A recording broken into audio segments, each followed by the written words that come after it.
I don't remember when the rain began that day. Maybe it never really did. Maybe it had always been falling, quietly, behind everything I thought I'd left behind. All I know is that when I stepped off the bus, the sky was already crying harder than I was. The air smelled like iron and wet stone. Like a city that didn't have time for strangers. People hurried past me beneath umbrellas. Black, gray, navy, businesslike. Their footsteps clattering against the soaked pavement like a single mechanical heartbeat. I had no umbrella. I had no destination. Only a plastic bag with 2 shirts, a folded photo, and the last of the papers that proved who I used to be. I stood on the curb near the train station. Water pooling around my shoes. My hair plastered to my cheeks. A man brushed past me without looking, muttering something in a language I almost recognized but didn't quite belong to. I wanted to ask him the way to the shelter. I wanted to ask anyone, but I'd learned something by then. When your accent betrays you, silence is safer. So I waited. I waited for the rain to ease, for someone to notice, for the world to soften. None of it did. Across the street, a cafe glowed like a small, golden world. The kind that always existed behind glass, warm, dry, smelling of coffee and bread you couldn't afford. I watched people inside laugh, gesture, shake the water from their sleeves. I could almost taste the air of that place, rich and heavy and impossible. A bus hissed to a stop beside me. A woman stepped out, wrapped in a red coat, her heels splashing through puddles. She glanced at me once, a reflex more than anything, then looked away quickly, as if kindness might stain her. The rain hit harder after that, cold needles against my skin. I turned my face toward the gutter, and let it happen. Hours must have passed, though I couldn't tell. The clock above the station said for when I arrived. Now it was nearly 8. The sky had turned from pewter to ink, and the lights of the city blurred like watercolor through the downpour. My hands were shaking, not just from cold, but from the memory of how warmth once felt. I used to build homes. That was the irony that haunted me. I was an architect before the war, one of those who believed that walls could make people feel safe. I'd spent years drawing lines that meant shelter, that promised belonging, and then the bombs came, and the walls I built became tombs. My son's face flashed in my mind, dark eyes, crooked smile. He used to press his small hands against the windows when it rained and count the drops racing down the glass. He'd always bet on the slowest one. He said the ones that took their time had better stories to tell. That was the last lesson he ever gave me. The wind shifted, carrying the smell of exhaust and bread and wet leaves. I looked down the street. A bus rolled by, spraying dirty water across my legs, and a group of teenagers laughed from the shelter of a doorway. Their laughter didn't hurt me, not really. It just reminded me of the distance between the living and the forgotten. I pressed my hands to my stomach. It wasn't hunger that ached there, it was absence. A hollow shaped like a promise that had expired somewhere between the border and here. I had crossed 3 countries to reach this place. Each one had taken something from me, a coat, a suitcase, my papers, my name. When the guards at the last checkpoint tore my ID, I didn't even flinch. It was as if they were peeling away someone I no longer needed. Still, I kept the photo in it. I'm standing beside my son. He's 5, grinning, holding a paper kite that never flew. The edges of the photo are curled now. The ink faded from rain and fingerprints. I keep it in a small plastic sleeve, wrapped in a handkerchief inside my coat pocket. It's the only thing that still feels warm. At some point, the lights around the station flickered and went out. People swore, hurried faster. I moved beneath an overhang near the wall. A narrow sliver of dryness that barely covered my shoulders. A woman with a stroller stopped nearby. Her baby cried. A thin, soft sound swallowed by the rain. She adjusted the blanket and glanced toward me for a moment. Her eyes held something, maybe pity, maybe recognition, but then the bus came, and she climbed aboard. The door closed. The sound of the engine faded, and I was alone again. My hands were blue by then. I rubbed them together, watching the tremor. I couldn't stop. I tried to whisper a prayer, but the words of my childhood no longer came easily. It's strange how languages are like clothes when you lose them. The cold reaches deeper. I thought about walking to the end of the street. Maybe there would be another bus. Maybe there would be someone who'd look at me long enough to ask if I needed help. But I couldn't move. My legs were stiff, and the rain had a rhythm that pinned me there, slow, steady, like breathing. And that's when I noticed the small figure across the street. At first, I thought it was a trick of light, a reflection in a puddle, maybe. But then it moved. A child, no more than 8 or 9, standing under a red umbrella so bright it looked unreal against the gray. He was watching me. The boy stepped off the curb carefully. the umbrella tilting against the wind. The rain bounced off its fabric in small silver splashes. His shoes were soaked, his jeans dark with water, but he kept walking, one slow step after another, until he stood right in front of me. He didn't say anything, just looked up, his face half hidden beneath the red dome of his umbrella. His eyes were the kind that didn't flinch, open, clear, too young to know that the world often punishes softness. And then, without a word, he reached up and tilted the umbrella toward me. The sound changed instantly. The furious drum of rain softened to a muted patter. I could see his hand gripping the handle, small and pale and trembling slightly from the cold. I opened my mouth, but no sound came out. He smiled, a tiny, uncertain smile, and said, in an accent as clean as the rain itself, "You looked cold." I wanted to tell him I was fine, that I'd been colder before, in places where the rain wasn't water but fire, but the words tangled somewhere in my throat, so I just nodded. He stepped closer, holding the umbrella so it covered both of us. I could smell the faint scent of soap on his coat. The warmth of someone who had eaten dinner, who had been expected home. "Where is your mother?" I asked softly. He pointed toward the street, where a tall woman in a black coat was talking to a man by a car. She hadn't noticed him leave. "You should go back," I said. "You'll get sick." He shook his head. "You don't have a jacket." The simplicity of it broke me. I bit my lip hard enough to taste blood. We stood there in silence, the rain whispering around us. Cars hissed by, headlights slicing through the mist. The umbrella trembled slightly in his grip, and I realized his hand was cold. I reached out, instinctively, and steadied it. For a moment, I remembered what it felt like to hold my own child's hand. "Thank you," I whispered. My voice cracked like thin glass. He just nodded again, his lips pressed tight, as if afraid that speaking too loudly might make the moment vanish. Then, somewhere behind us, the woman in the black coat shouted his name. He flinched, turned his head, and I saw fear flicker in his eyes. Not fear of me, but fear of being scolded. He hesitated for half a second. Then he pressed the umbrella into my hands. "For you," he said quickly. "Keep it." Before I could protest, he ran back across the street. The woman grabbed his arm, scolded him, pulled him toward the car. He turned once, just once, and waved. The car door closed. The engine started, and I was left standing there, under a small red umbrella, with the rain still falling all around me. For the first time in months, I felt something other than hunger or fear. It wasn't safety. It wasn't peace. It was warmth, fragile, borrowed, but real. I tilted my head back, staring at the city lights bleeding through the rain, and let the tears come freely this time. They mixed with the drops on my face until I couldn't tell which was which. Somewhere far away, a bell rang, a bus departed, life went on. But for that brief moment, I was no longer invisible. Morning tasted like tin and rain. I woke on the bench beneath the station overhang with the umbrella folded tight against my chest. The way you hold a sleeping child when you're afraid the world might take him back. The storm had softened to a fine, stubborn drizzle that polished the cobblestones until the city looked like a painting varnished too soon. Commuters flowed around me with the careful cruelty of people in a hurry. Somewhere, a baker was burning the first batch. Somewhere, a mother was braiding hair before school. Somewhere, I still existed. I had decided, sometime in that blur between midnight and gray, that I would return the umbrella. Kindness steals nothing, but I knew what it is to lose the only bright thing you own. A red umbrella in a city of gray is a flag, a lighthouse, a small declaration that weather cannot decide everything. It didn't belong to me. It belonged to a child who kept his courage where other people stored their excuses. I followed the direction the car had taken the night before, not because I knew where it led, but because the street narrowed that way. And cities funnel you toward answers if you let them. I walked slowly, counting bills in my head as if I had them 2 coins, 3 words of the language, for reasons to turn back. A tram bell rang. Pigeons lifted like a shrug and settled elsewhere. I tucked the umbrella under my coat so the red wouldn't call attention to me and moved with the tired purpose of a woman who has learned to look like she belongs anywhere. At the corner, a kiosk vendor wiped rain from his counter with pages torn from yesterday's paper. I tried to ask about a boy with a red umbrella, and my mouth betrayed me. My accent arrived first, running ahead like a dog that doesn't know danger. He frowned, then softened when I opened the umbrella enough to show its color. He pointed uphill. "The Consulate Street," he said, and then more words I didn't catch. His hands making a roof shape in the air.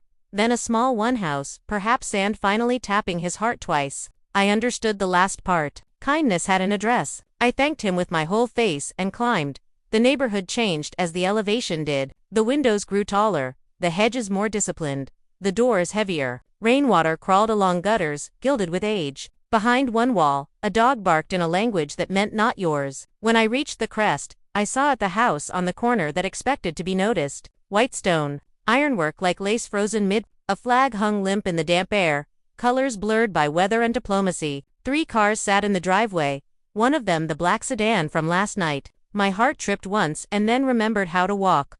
I stood across the street, deciding how to make myself smaller than a threat and larger than a shadow. Before I could, the gate opened. The boy appeared with a school bag slung low, the umbrella absent, his hair slick from drizzle. He saw me first. It is a strange thing to be seen by a child and feel, in that instant, absolved. He smiled the small, conspiratorial smile of co-conspirators who never made a plan. I lifted the umbrella, half warning, half warning. He ran to the curb, looked both ways, the way the world had taught him, and crossed. You kept it, he said, as if we had agreed.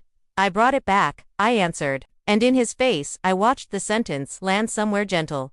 He glanced over his shoulder toward the open gate. My mother, she doesn't like it when I talk to people in the street. I will leave, I said quickly, but I wanted to say thank you, and to give it to you before the rain learns my name and won't stop. He hesitated, eyes flicking between the umbrella and my face. Can you walk with me to the corner? She can't see there. He lowered his voice, not from fear, but to protect the spell. I said yes, with the part of me that still believed in rituals. We walked the length of the fence together. I held the umbrella just enough for the edge to graze his shoulder. He kept his hands in his pockets like boys do when they want to look braver than they feel. You didn't have a jacket, he said again, as if this alone made the world simple enough to survive. What is your name? I asked. He told me. The name sat in my mouth like something warm. I told him mine. It sounded like my mother again when he repeated it. We reached the corner, where a plane tree gathered rain like secrets and then let them fall. He stopped. You can keep it, he whispered. I have another. Then he leaned in. But if my mother asks, I lost it. And if my father asks, I gave it away. And if I ask, he considered, then I will say it found the right roof.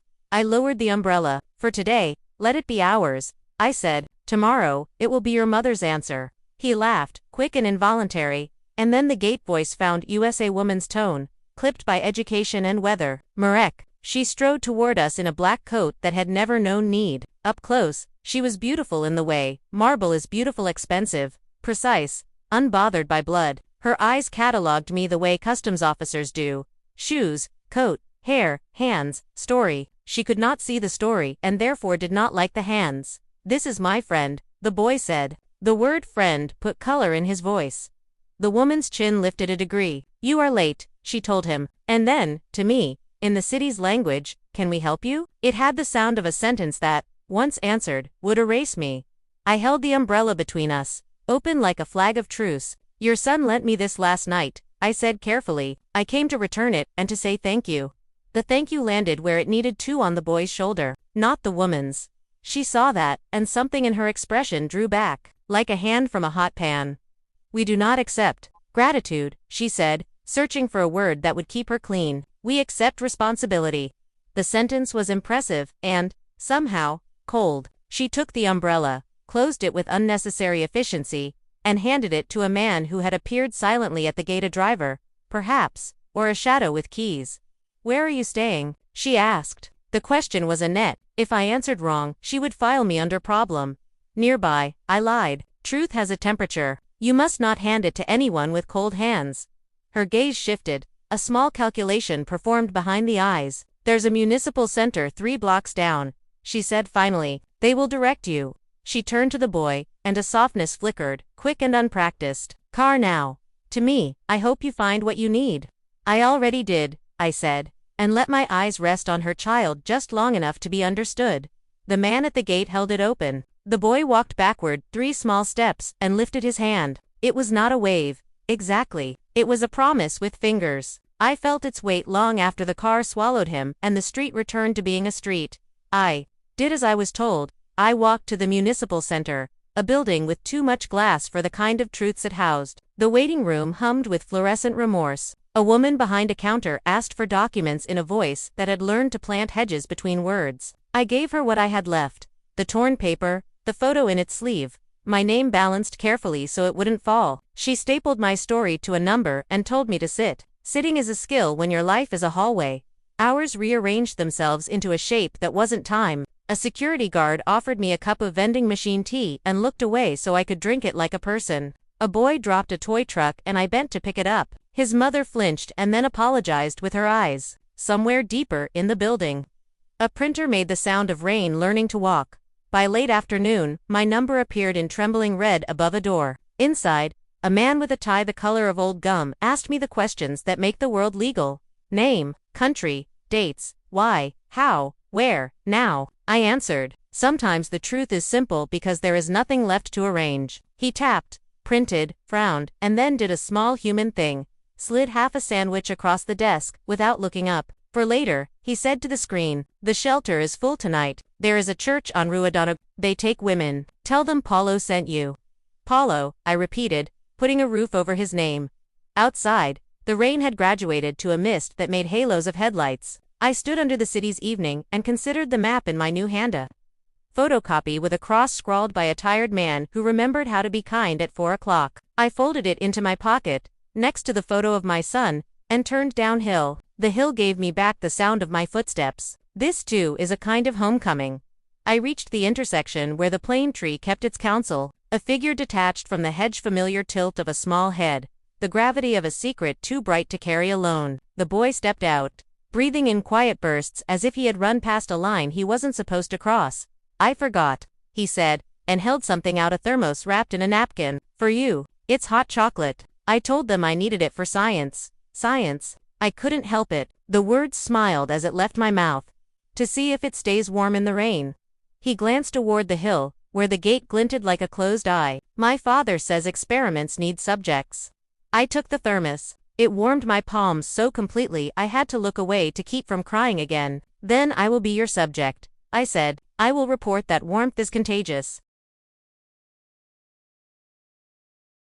He nodded, solemn with the dignity of 8. "I have to go," he whispered. "Tomorrow, I go to the library after school. It's open to everyone." He said everyone like a code word that could open a city. "Then tomorrow," I said, daring to borrow a future. He peered at me as if memorizing. Then made a decision with his whole small body. He reached into his pocket and pulled out a keychain with a small red rubber charm, shaped like an umbrella. He pressed it into my hand. "So you remember the roof," he said, "in case it rains inside." He ran before I could give it back, which is how you force the world to keep what it needs.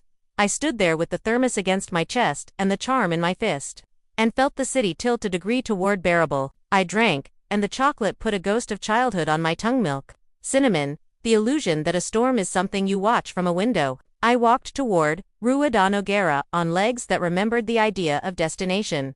Halfway down the block, a black car rolled to a slow stop beside me. The passenger window slid down with the soft arrogance of machines that never get wet. The man inside wasn't the driver from the gate. He was older, eyes bright and a face that had learned to remain calm while rooms caught fire. He glanced at the thermos, the charm in my hand, the map sticking from my pocket.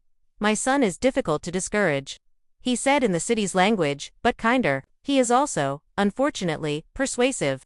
He conducts experiments," I said. "Because humor is a rope you can throw across any gap." The man considered me for a heartbeat, then nodded toward the back seat. "Get in. The church is far for a night like this." He hesitated. "If you are the woman from the station, then today, my house failed at being what it pretends to be. Let me try to correct that." I did not move. Cars bring both rescue and ruin. He saw the calculation in my eyes and lowered his voice. "I work at the consulate. We know how to make paper behave. You look like someone who could teach our house how to be honest." "Your house?" I asked. He smiled, tired, genuine. "It has a roof. It does not yet have a memory." He paused. "Tomorrow, perhaps you come to the library with us. Merrick insists he needs help finding a book about bridges." Bridges. The word loosened something carefully tied inside me. I thought of the drawings I used to make lines that became shelter when enough people agreed to believe them. I thought of a red umbrella, and a boy who put weather in its place by sharing it. "Tomorrow," I said softly, clutching the charm until the red left an imprint in my palm. "I will bring the rain inside and see if your house remembers." He unlocked the door. I didn't get in. Not yet. But I did something braver. I stepped close enough to see that his eyes were the same blue as his child's, and I gave him back a sentence the city had almost erased from my mouth. "Thank you," I said, in his language and mine. Then I walked on into the rain that finally felt like ordinary water. Behind me. The car idled for a moment, waiting in case I changed my mind, and then moved off. Slow, respectful. Ahead, the church bell began its practice of forgiveness. I wrapped the thermos in the napkin the way you wrap a relic and held the small red charm tight. The street lamp stitched a path. My feet agreed to follow. Tomorrow had a library in it, and something like a roof. I arrived at the library the next morning before the rain had fully decided whether to fall or wait. The air held that fragile calm before surrender, the kind that makes you walk softly, as if your footsteps could change the weather's mind. The building itself looked older than truth. Its stone facade was streaked with moss, its high windows dusted with history. I hesitated at the top of the steps, clutching the folded map that had led me there. My reflection in the glass door looked tired, foreign, unclaimed. But when I pushed it open, warmth greeted me, the dry, papery breath of thousands of stories still believing in readers. Inside, children's voices echoed faintly between the shelves. And there he was, Merrick. He sat at a table near the window, his backpack open, a row of colored pencils arranged in strict order beside his notebook. When he saw me, his face lit up with something so simple and pure it almost hurt to look at. "You came," he said, like he'd been holding his breath since yesterday. "I told you I would," I replied. He held up a book, its cover blue, its title in gold. "Bridges of the World. We're building one," he announced solemnly, "for my science project." "Are you now?" He nodded with the kind of confidence that only children and dreamers possess. "My dad says bridges are promises that learned how to stand." I smiled at that. "Your father is a poet pretending to be a diplomat." He tilted his head. "He says you're an architect pretending to be invisible." The word struck softly but precisely. "He told you that." "He tells me things when Mom isn't listening." I spent that morning with Merrick, tracing arches and suspensions, explaining how steel bends but doesn't break, how bridges hold weight not by fighting gravity, but by working with it. He drew with intense concentration, tongue between his teeth, his small hands careful and deliberate. At one point, he looked up and asked, "Were you scared when you built things?" I paused, my pencil hovering above the page. "Not of the work," I said, "but of what would come after. People change buildings, Marek. Sometimes they fill them with love, sometimes with silence." He nodded, absorbing that like it was math. "I think silence is heavier than love," he said finally. I didn't have an answer. When noon came, his father arrived. He carried the same stillness as before, the kind that makes rooms quiet without asking. He greeted the librarian politely, then turned to us. "I see you found our engineer," he said. "She's teaching me about arches," Merrick said proudly. "And you," he added, looking at me, "seem to have found your footing." "Only because someone lent me a roof," I said, glancing toward the boy. He smiled faintly. "Merrick's mother isn't home today. Perhaps you'd like a warm meal. My house owes you an umbrella, at least." The invitation should have frightened me. Strange country, strange man, strange kindness, but something in his tone made refusal feel like ingratitude. "Just for lunch," I said quietly. The house on the hill looked different in daylight, less imposing, more tired, like beauty that had been maintained out of obligation rather than joy. The gates opened with mechanical grace, but I could tell they'd been oiled recently, someone preparing for appearances. Inside, everything gleamed: marble floors, chandeliers that sparkled even in shadow, portraits with eyes that followed you politely. But beneath the scent of polish and wealth, there was something else, the faint sadness of rooms that had learned not to echo laughter. Marek ran ahead, dropping his bag near the stairs. "Come see my room," he shouted. His father gestured toward the sitting room. "He's excited. I'll make tea." I waited by the doorway, feeling the weight of my wet coat dripping onto their perfect floor. When he returned with a tray, he didn't look at the mess, he only handed me a cup. "This house has many things," he said, "but very few guests who enter because they choose to." I studied his face. "You don't seem like a man who believes in chance encounters." He smiled faintly. "No, but I believe in consequences." Before I could respond, footsteps echoed and then she appeared. The mother, the woman in the black coat from the rain. Her beauty was undeniable, but it was the kind that had learned to be guarded. Her hair was tied so tightly it looked painful. When she saw me, her expression froze. She said simply. Her husband set down his cup. "Yes. The woman you saw at the station. She's helping Merrick with his project." Helping? The word was brittle. That's not necessary. He has tutors. And this isn't. She glanced at me. The right environment. She isn't dangerous, he said quietly. That's what people always say before regret. She replied. The silence that followed felt sharp, enough to draw blood. I rose to leave. Perhaps I should go. But Marek appeared at the top of the stairs, holding a model bridge made of popsicle sticks and glue. Look, he shouted. She helped me design it. The woman froze, the protest dying in her throat. The bridge was crude, lopsided, imperfect, but it stood. He carried it carefully down the steps and placed it on the coffee table between us. It's for science, he said proudly, but also for us. No one spoke for a long time. Finally, his mother reached out and touched the small structure. It's beautiful, she said softly, and though her words were for him, her eyes flickered toward me, not with warmth, but with something less hostile than before. Recognition, perhaps, or understanding that some rain cannot be ignored forever. After lunch, I prepared to leave. Marek insisted on walking me to the gate. His father joined us. The woman remained at the window, her profile outlined against the pale light. Thank you, I said. Don't thank us yet, the man replied. You may find this house gives more questions than comfort. I've lived long enough to know those are often the same thing, I said. He nodded approvingly. Then we might get along after all. Marek slipped his hand into mine. Will you come back tomorrow? If the rain allows it, I said. He grinned. Then I'll pray for rain. As I walked down the hill, the drizzle returned, soft, persistent, forgiving. I unfolded the small red charm from my pocket, the one he'd given me. It caught the light like a promise. Behind me, I heard the faint sound of a piano. A melody that rose and faltered like someone remembering how to play. Maybe it was his mother, maybe it was the house itself, trying to speak again. For the first time in years, I didn't hurry. I walked slowly, letting the rain find me, because now, for the first time since I crossed the border, I knew what direction I was walking toward.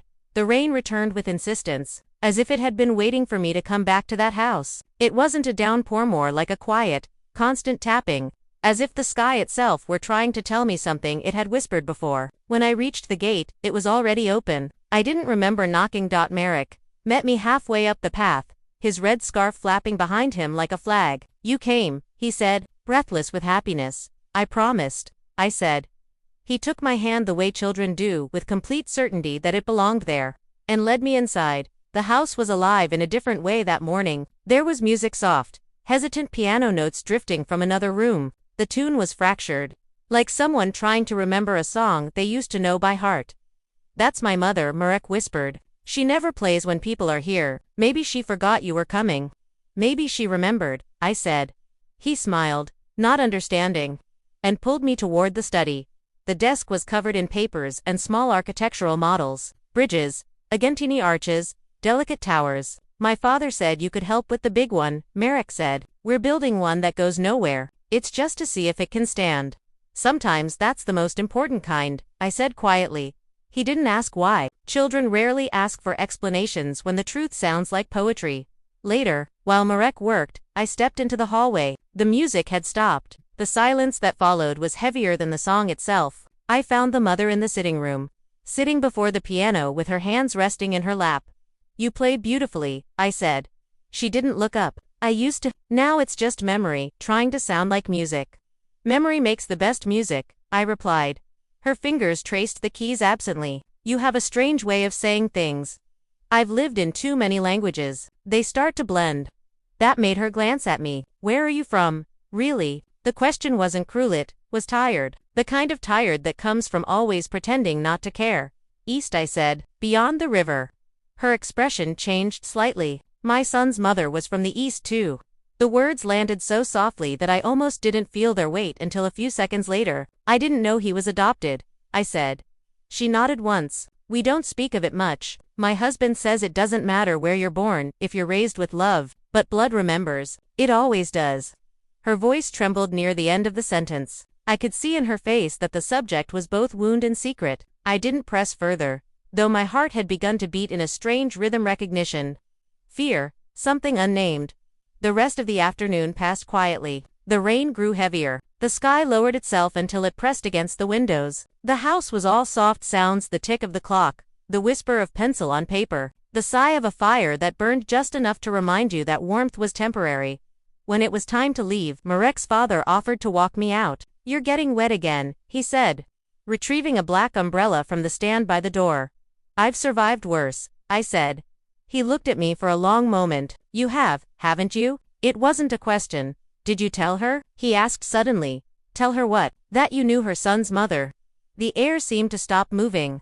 "I don't know what you mean," I whispered. He studied me, his expression unreadable, but kind. "When I saw your name on the visitor form, I recognized it. You worked on the refugee housing project near Lystra." "Yes." My mouth went dry. "You remember that? I was stationed there. I saw your work. You designed the shelters near the old hospital. One of the women who lived there was named Katina. She was carrying a child when the second bombing started. She didn't survive, but the baby did. A local soldier found him near the border, wrapped in a red blanket. He didn't need to finish. My hands were shaking before he did, Marek." I breathed. He nodded slowly. "She was your friend, wasn't she?" "My sister," I whispered. "Not by blood, but by everything that matters. I helped her escape. I thought she'd made it. I thought they both had." He exhaled softly. "Then the rain finally brought you home."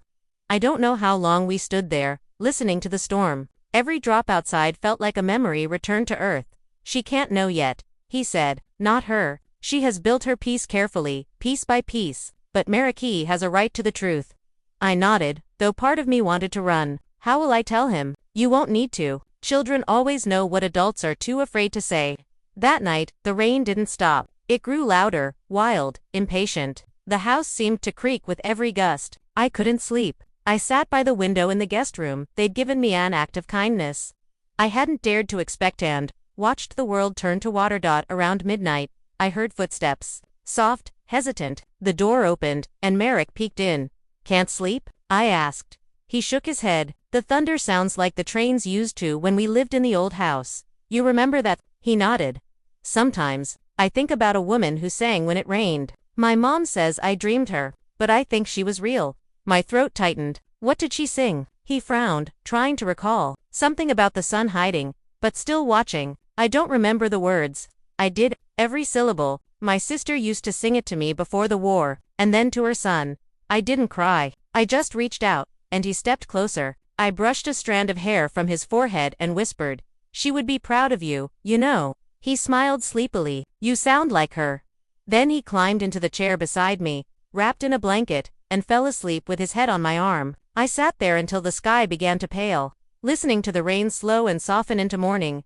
When dawn finally came, the first light of day filtered through the clouds, touching everything it could forgive. The storm had passed. The streets were washed clean. The world quiet and new. Marek stirred, blinked up at me, and whispered, "It stopped." "Yes," I said, "but it left something behind." He yawned. "What?" "Truth," I whispered. He didn't understand then, but one day he would.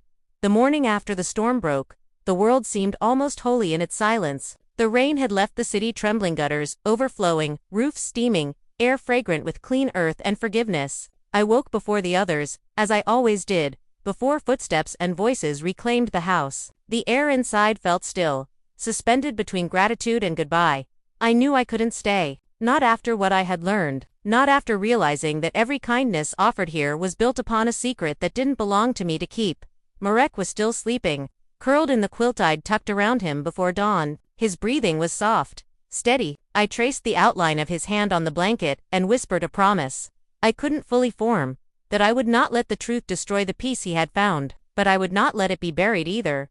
In the kitchen, the father Tomas was already awake. He stood by the window with a mug of coffee, his eyes lost in the gray horizon. "You're leaving," he said, without turning. "Yes," I replied, "before your wife wakes up." He nodded once, as if he had expected nothing less. "You could stay," he offered, softly, as though testing the air. "I've never been good at staying," I said, "and you have a life to protect." "So does he." Tomas turned toward me then, his face gentler in the daylight. "You've given him something we couldn't," he said. "You've given him a story that makes sense of his own heart." "I gave him a truth," I corrected. "Whether it brings peace or pain, time will decide." He reached into his coat pocket and pulled out a folded envelope. "It's paper thick and worn. I found this in our records. It was sealed in the adoption file. It has your sister's name on it, and yours." My hands trembled as I took it. The writing on the front was unmistakable, slanted, careful, filled with love. My sister's hand. 2. My son, if you ever find her. Inside was a single page. The ink had faded, but the words still breathed. If you are reading this, my little one, it means I could not stay. There is a woman who will find you when the world is kind enough again. Her name is Alina. She built our shelter when there was nothing left to build. Tell her she was my courage when I had none left. Tell her that every lullaby I sang was hers, too. My knees almost gave out. Tomas caught me before the floor did. I can't take him from you, I whispered, clutching the letter to my chest. He belongs here now. He belongs where love tells him to, Tomas said. That's not always where blood began. By the time Marek woke, I had already packed what little I had. He ran down the stairs, half-dressed, his hair wild. You're going? He asked, his voice cracking in disbelief. Yes, my little engineer, I said, forcing a smile. I have another bridge to build. Then I'll come with you. You can't, I said gently. Your bridge is here for now. His eyes filled with tears that didn't yet know how to fall. You'll come back, right? I knelt down and took his hands in mine. Do you remember what you told me? That bridges are promises that learned how to stand. He nodded. Double quotes, then think of me as one of your bridges. I'll always be standing somewhere between you and the storm. He hesitated, then pulled something from his pocket, the small red charm of the umbrella he'd given me days before. You still have this. I kept it safe, I said. He pressed it into my palm again. Then keep it forever, so you don't forget that the rain stops. It always stops. The street was shining wet when I stepped outside. Tomas followed me to the gate but said nothing. We didn't need words. The silence between us had already become a language of its own. When I reached the corner, I looked back. Marek stood in the doorway, barefoot, shivering, holding the real umbrella, the big red one that had started everything. He lifted it above his head, and I could see his lips form a single word. Roof. I nodded, too choked to answer. Then I turned and walked away. The train station smelled of damp wool and departures. I bought a ticket to nowhere in particular, just the next city. A place whose name I couldn't even pronounce. The platform was nearly empty except for a vendor, a soldier reading a newspaper, and a woman with a crying child. The announcement board flickered. I sat on a bench and unfolded the letter again. Each word felt heavier than the paper could bear. Her name is Alina. She built our shelter when there was nothing left to build.